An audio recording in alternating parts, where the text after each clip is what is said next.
Welcome to the Tournament Center here at Pro Tour Shadows over Innistrad. I'm Ian Duke, and with me is Andrew Brown, and we're here for a very special deck tech. We're going to talk to you all about Esper Control. So before we jump into the cards, Andrew, tell the audience a little bit about what the deck is about, why did you bring it, how does it play? So we originally tried to bring some control decks, but we didn't really want to stretch our mana, so we tried two color combinations, white-blue, white-black, blue-black, but they were never quite working out just because of the powerful decks such as Bant Company and White Humans. So after we saw how successful the Bant deck was, we took a page out of its mana base and tried to work that in.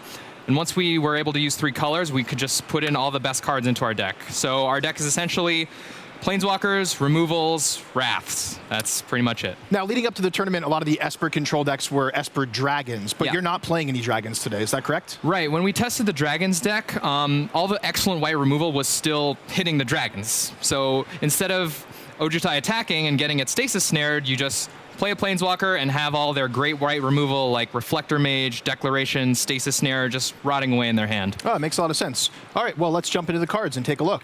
So first off, we have your Planeswalker suite. A couple of nice ones here. Narset Transcendent, not a card we've seen a ton of in Standard so far. Tell us about that. So the best thing about all these Planeswalkers is they start with so much loyalty. And Narset is your first play. You always want to play it on 4.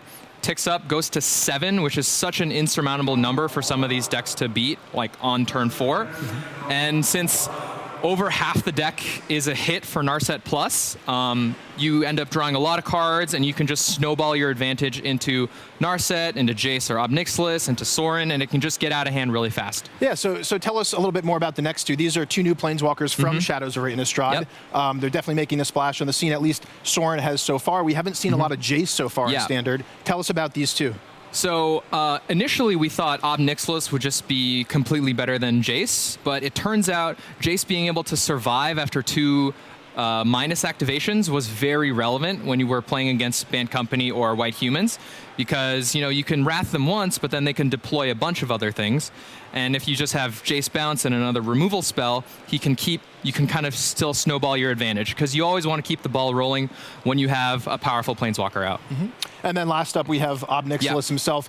What is the reason for the 2-in-1 split between Jace and Obnixilis? Obnixilis is a better win condition than Jace. Okay. So sometimes it can be a little hard to win with this deck, but Obnixilis Ultimate really gets the job done. And if you're so snowballed ahead, you can just kind of sit there plus Obnixilis. And he's also a better target for Dark Petition than Jace, because he's black mana instead of blue mana. Yeah, it makes a lot of sense. Let's take a look at the next slide. So these are your creature sweepers here. We have 4 copies of Languish with 1 additional planar outburst. Now, coming up in the tournament, Languish was a card that a lot of people were talking about as a good answer to the White Weenie Humans decks and Bant Company, but it was a card that a lot of people struggled to find a good shell for. So tell us about that. So again, with the mana base, this is actually just pretty much a base blue and black deck that's splashing white. So it's easy to cast Languish. It's kind of hard to cast Planar Outburst, but normally it's more of a later game card.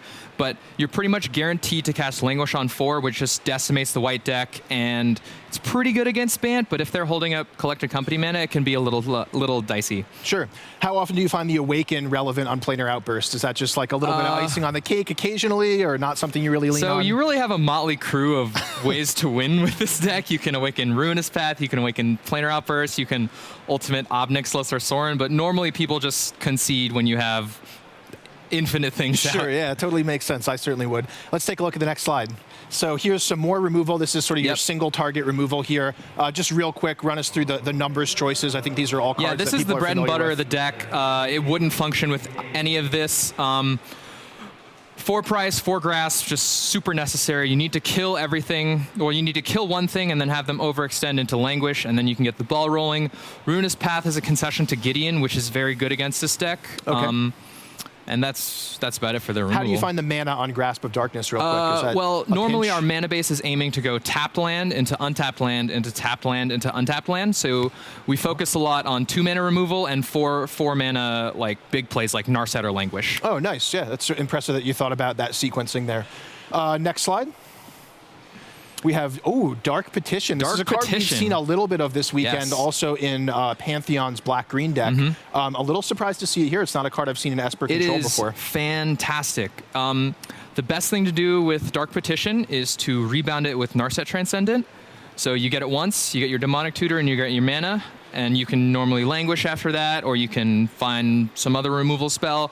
And then on your upkeep, you do it again, and you can find another instant or another card we'll see coming up, which is Silumgar's Command, which is an excellent play on your upkeep. Okay, so yeah, let's take a look at that next slide here. Silumgar's Command, a one-of here. Really flexible card. Very handles flexible. a lot of different threats. Spell Shrivel, a little bit of counter magic here. Yeah, we tried Scatter to the Winds, but the mana was just too difficult, and we tried Negate, we tried Clash, and Spell Shrivel is just kind of the best option we had there. And then lastly, we have a card near and dear to my heart from Oath of the Gatewatch, Sphinx of the Final Word. Yes. Sort of just the end game control finisher if you go up in a mirror match or something. No, we actually put this card in our deck because of Bant Coco.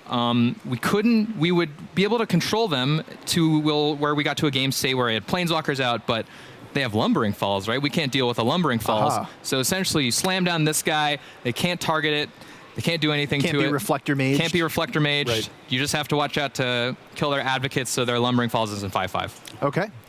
So do we have anything else as far as mana base is concerned here? Or I think we'll probably go ahead and wrap things up. All right. We'll get right back to the next round. Thanks for joining us here in the Tournament Center. Ian Duke, with me is Andrew Brown, and signing off.